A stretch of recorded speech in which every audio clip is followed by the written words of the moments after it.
Hello, welcome to the next episode of Two Girls Talk Transits. Today we're reviewing the astrology through April 5th through the 11th, and we're your host. I'm Maddie. And I'm Kaleigh. So welcome back. We have another short week, but this is, I think, what we need to mention is the turning point week where we're gonna have a bigger shifts and things are really going to change energy from this week moving forward. So we're gonna start off on the 5th, which is actually just going to be the Tuesday of April, with the sun in Aries squaring Jupiter right after kind of that full moon in Libra that was kind of touching a bit on Jupiter that was on April 1st. And we had Mercury trine Jupiter previous to that. Now the sun is squaring it. So this is a positive aspect. Well, now the moon's opposite Uranus. So, well, put a pin in that. Yeah, it is. For the most part, it's a positive aspect. But again, as I've mentioned before with squares to Jupiter, it's just a little too much. The sun is in a really, it's in an exaltation position. It's exalted here in Aries. So it's in a really strong position. Jupiter's in a really strong position, exalted in Cancer and direct. And then these two come into a square. It's almost like just enormous ideas with no real clear way to make them happen, or just the real big visionary who believes in himself, or the cult leader, or just someone who's really overpowering, dominant energy is what I'm getting from this because hmm the sun and Jupiter are also on the same team and they support each other. It's Jupiter's the sun's benefic. So it's this big expansion of power, and something of your chart or in your life really overly optimistic, domineering energy. How do you see it? No, I could definitely agree with that because we have two exalted planets right now, and I think already in the Aries house, I think we've already been feeling it like prior to us recording this podcast. But all of this Aries energy, especially with Saturn here, we're wanting to rebuild and restructure really quickly in this Aries area of our chart. And the sun squaring Jupiter is that huge awareness wow, I've already been thinking about this, thinking about things in ways that I want to move forward. But yeah, it's now, wow, I have all the energy and I really want to do this. We are though still ruled by that Mars and Pisces, so I Mhm. think the like you mentioned, the direction or the how to may not totally be there yet. We don't have all the resources yet to facilitate this big idea that we have. It is. It's overconfidence, hmm exaggerating something, or really feeling oh, we totally have this under control. I know exactly what's happening, but it's you don't really. And I do wonder with the moon being opposite Uranus, and the moon is fallen, ruling Jupiter right now on this day. And just sort of there's a disruption, there's a piece that you're missing that's actually unstable, Right. but you're really confident that you can control it, or take ownership or leadership of it. But it's there's a foreshadowing here. It's I'm on this high and things are going real well, and I know that this is possible and I can achieve this goal or this dream. And then it's oh, but Mars is not in Aries yet. Just wait. Yeah. Yeah. I think what's important to mention about this too is Aries is such a I don't care what anybody else thinks energy. Literally. So, yeah, I think we're going to be feeling that too. I think it's coming from that overexertion of confidence. You could tell me that this is a terrible idea and it's going to totally burn in flames and fail, and I'm going to do it anyways because, that's what I want. So, Yeah. yeah, I think we're all going to be facing that, some coming to terms or having a bit of an ego reflection, um, in a way. And in this moment, I think it feels like an inflated ego, for Yeah, good or it's for bad. Yeah. you're competing too with two parts of your life somewhere. with this square. They're both cardinal signs. Like both of these planets are trying to expand or start something, and it's Mm-hmm. creating competition, which is very much Aries too. Aries is going to immediately lean into like where there's a challenge or like a fight. Um, so like for me, like the Aries is like my ninth house, and I do have a lot going on with like kind of my future direction. Some of my beliefs and things are like changing and challenging, and there's travel and stuff happening that's like also conflicting with what I've been nurturing in my 12th house of like my alone time and my personal space. Like both of those things are getting really important and loud, and they're at conflict with one another, you Yeah. know. I mean, you're So. having similar experiences, except Yeah, mine's because your the 12th is third. in Yeah. Aries. Yeah, and Yeah. third. So Mm-hmm. like you have to show up in the neighborhood or like with your siblings or your sisters and like be Yeah, but active. Yeah. yeah, but the Aries one is like making you want to fight harder for it, or like, Yeah. it's like you really The want to Aries do the Aries is thing. overpowering. Yeah, the Yeah. Aries is overpowering. Like the Aries is winning right now. Mm-hmm. Yeah. It is. Yeah, for sure. I think the Jupiter part is like the more like calm expansion, like, hey, this Hmm. could be fun over here, like this could be nurturing, this could be enjoyable. But Aries is like, no, F you, I'm gonna like do this instead. Yeah, I have an $18,000 page project that has to get done in one day. I don't know what you're talking about. Yeah, Like, right. Yeah. so yeah, that's what we'll start off this energy with this week.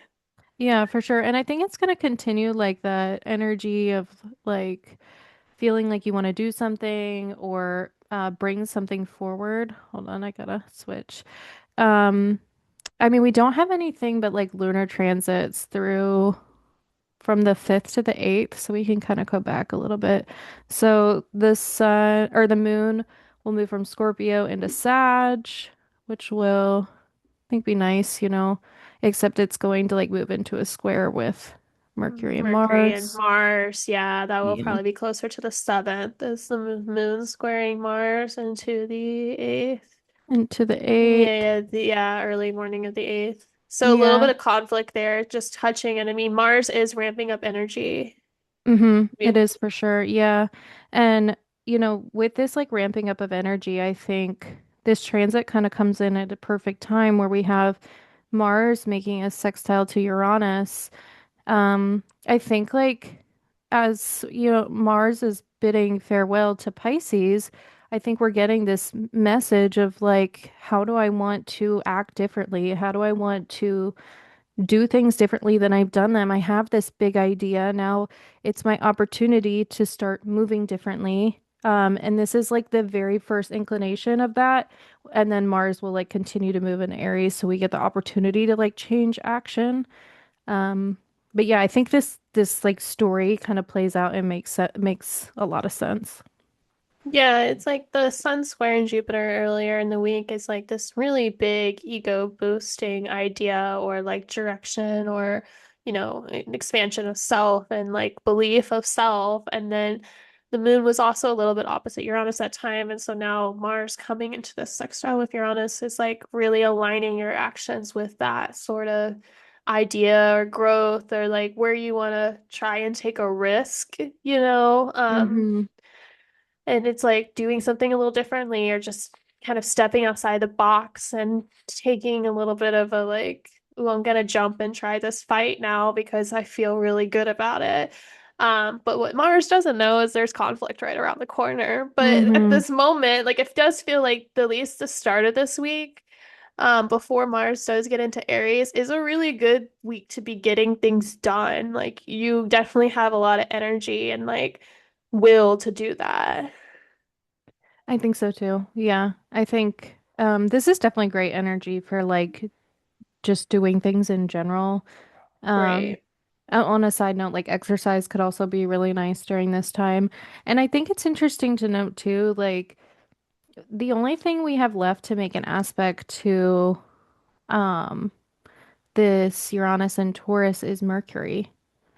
Yeah. So this is also one of the final interactions that we have with Mercury or with Uranus and Uranus and Taurus. Yeah. Venus will also meet it at the end of Oh, April, it but will. Yeah, you're right. yeah, Yeah. we're getting the last little bit of the storyline here. Like Uranus and Taurus is definitely wrapping up this month. Like you're done with this and you're gonna know what that means of like how your Taurus house has transformed.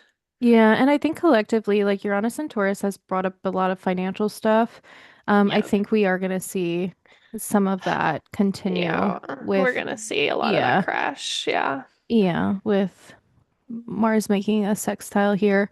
Um, yeah, I think it's going to be, even though it's like a sextile and that's not typically harmful or anything, I think that just the two planets in general are, Uranus is n neither malefic or benefic, but it's just like hugely unexpected. And then Mars is a malefic. So it's like some kind of tension or stress that's coming up with this unpredictability with our resources and our stability. And it's definitely going to be felt, I think.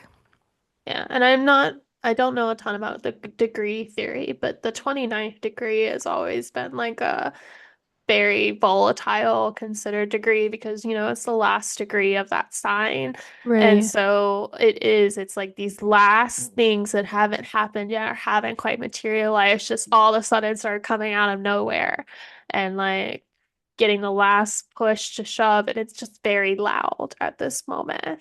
Yeah. Yeah. I could totally see that. Yeah. Yeah. So That's also something to mention.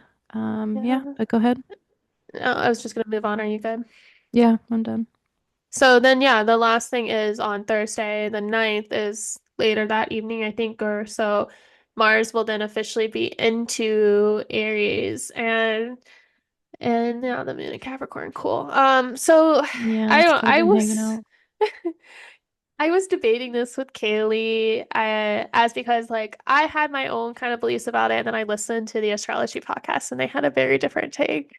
But so like we're gonna explore both here. But I feel like on one hand, this is kind of nice because Mars has been blind in Pisces, like with Pisces and Aries right next to each other, they don't form a whole sign aspect, so they can't see each other. And when a planet can't see the other planets that it rules, it's like, there's no resources, there's no help, there's no like Mm-hmm. clarity or like understanding. Like you're just blind to like it's like you let some people live in your house or for like an Airbnb, but you have no cameras or no way to communicating with them, and you don't know what the fuck they're doing in your house, like probably setting Mm-hmm. it on fire. You don't know.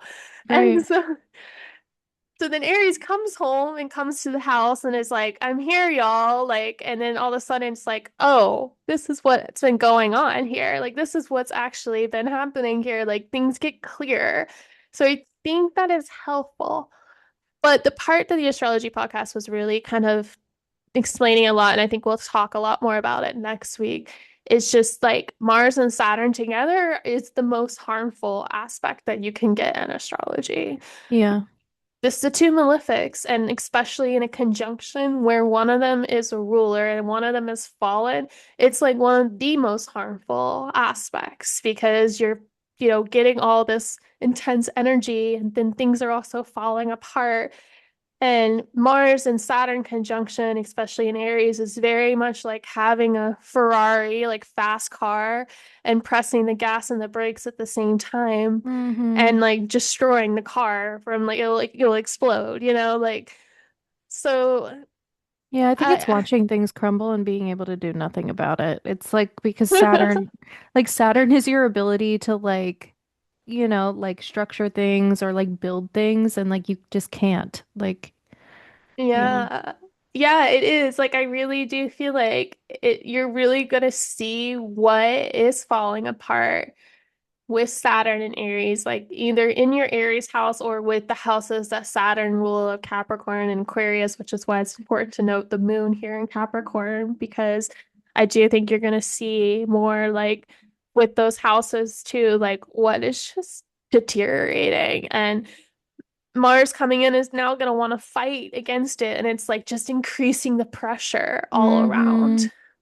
I could definitely see that. Yeah, like for me, like the part like Saturn rules travel in my chart and like foreign Hmm. countries, and that's been like a really big contention point for me, like in my mind, like wanting to access like living somewhere else or being somewhere else, and it's kind of falling apart for like a number of reasons, and I'm already Right. pissed off about it.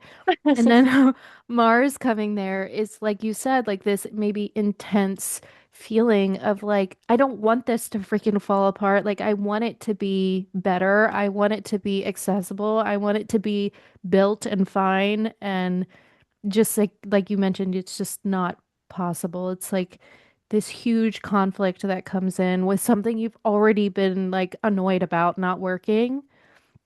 So, Yeah. yeah, I not was gonna say fun. it, or it's like it isn't fun because it's also like again, Mars wants to do, and Aries too, is wants to do things quickly. And then it gets Yeah. here and then it's like, okay, well, if you want to rebuild your travel again and your opportunity to leave the country or do something else, it's actually going to take a lot of time because you got to figure out things with your kids and with your money and with Yeah. your job, like Yeah. your work list to make that possible is a ton on your plate. And then it's just like, that's frustrating. Like it's just a very big increase of frustration and really trying to push something forward, like a boulder forward, with just It your is. willpower.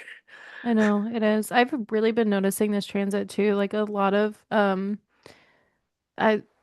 girls that I have worked with will ask me to like read their charts a lot and they'll be like, "Oh my God, what's going on?" And this has been Yeah. happening like Aries season particularly.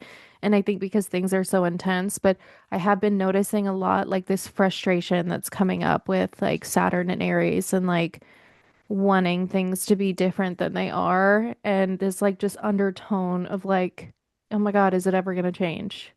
Right. And, like, is it Yeah. ever going to actually happen? Or if it is happening, it's just happening so slowly and you're like really Yeah. frustrated. Like, what? I'm like actually starting to understand Aries because I used to be like, I hate them. Like, why are they pissed off all the time for no freaking reason? And now I like, it's like I get it. You just can't take it. Yeah, because like, why are you so slow? And I like, know.